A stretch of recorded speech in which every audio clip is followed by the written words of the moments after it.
ট্রাম্পের সাথে যে টানাপোড়েন চলছিল তা আর নেই। বিশ্ববাসীকে যেন সেই বার্তাই দিতে চাইলেন ইসরায়েলি প্রধানমন্ত্রী বেনিয়ামিন নেতানিয়াহু। মঙ্গলবার হোয়াইট হাউসে বৈঠকে এরকমই হাস্যোজ্জ্বল দেখা যায় ট্রাম্প ও নেতানিয়াহুকে।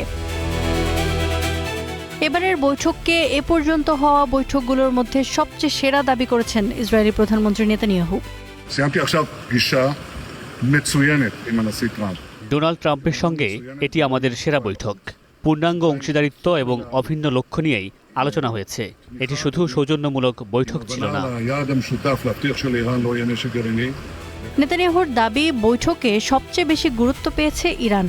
তেহরানকে পারমাণবিক অস্ত্র অর্জন থেকে বিরত রাখা, আঞ্চলিক নিরাপত্তা এবং যুক্তরাষ্ট্র ইসরায়েলের যৌথ কৌশল নিয়ে বিস্তারিত আলোচনা হয়েছে। বৈঠকের পর ট্রুথ সোশ্যালে এক পোস্টে ট্রাম্প জানান, নেতানিয়াহুর সাথে খুব ভালো বৈঠক হয়েছে। বৈঠককে ইতিবাচক ও গঠনমূলক বলে বর্ণনা করেছে হোয়াইট হাউসও। বিশ্লেষকরা বলছেন, ইসরায়েল চায় ইরানের সাথে সরাসরি যুদ্ধ করতে। অন্যদিকে মার্কিন প্রেসিডেন্ট দুদিন আগেই বলেছেন, যুদ্ধ নয়, কূটনৈতিক সমাধানের দিকে এগোতে চায় যুক্তরাষ্ট্র। বৈঠকে ইরানে ফের উত্তেজনা তৈরি করতে নেতানিয়াহু ট্রাম্পকে উস্কে দেওয়ার চেষ্টা করছেন বলেই মনে করছেন অনেক বিশ্লেষক।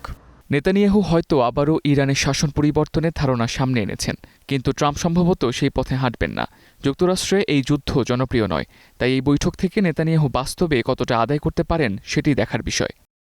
এদিকে নেতানিয়াহুর ওয়াশিংটন সফর ঘিরে মঙ্গলবারও ব্যাপক বিক্ষোভ হয়েছে। শত শত বিক্ষোভকারী নেতানিয়াহুকে যুদ্ধাপরাধী আখ্যা দেন, বলেন গাজা থেকে শুরু করে ইরান প্রতিটি সংঘাতের আগুন আরও উস্কে দিচ্ছেন তিনি।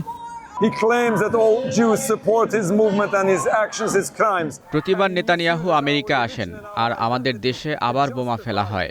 আমাদের মানুষের ওপর বোমা বর্ষণ বন্ধ হোক, এটাই চাই আমরা।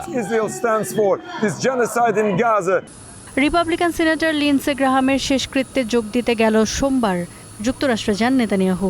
গ্রাহামের শেষকৃত্য উপলক্ষ হলেও ইসরায়েলি প্রধানমন্ত্রীর মূল লক্ষ্য ছিল ট্রাম্পের সাথে বৈঠক। Iffat Ira, star news.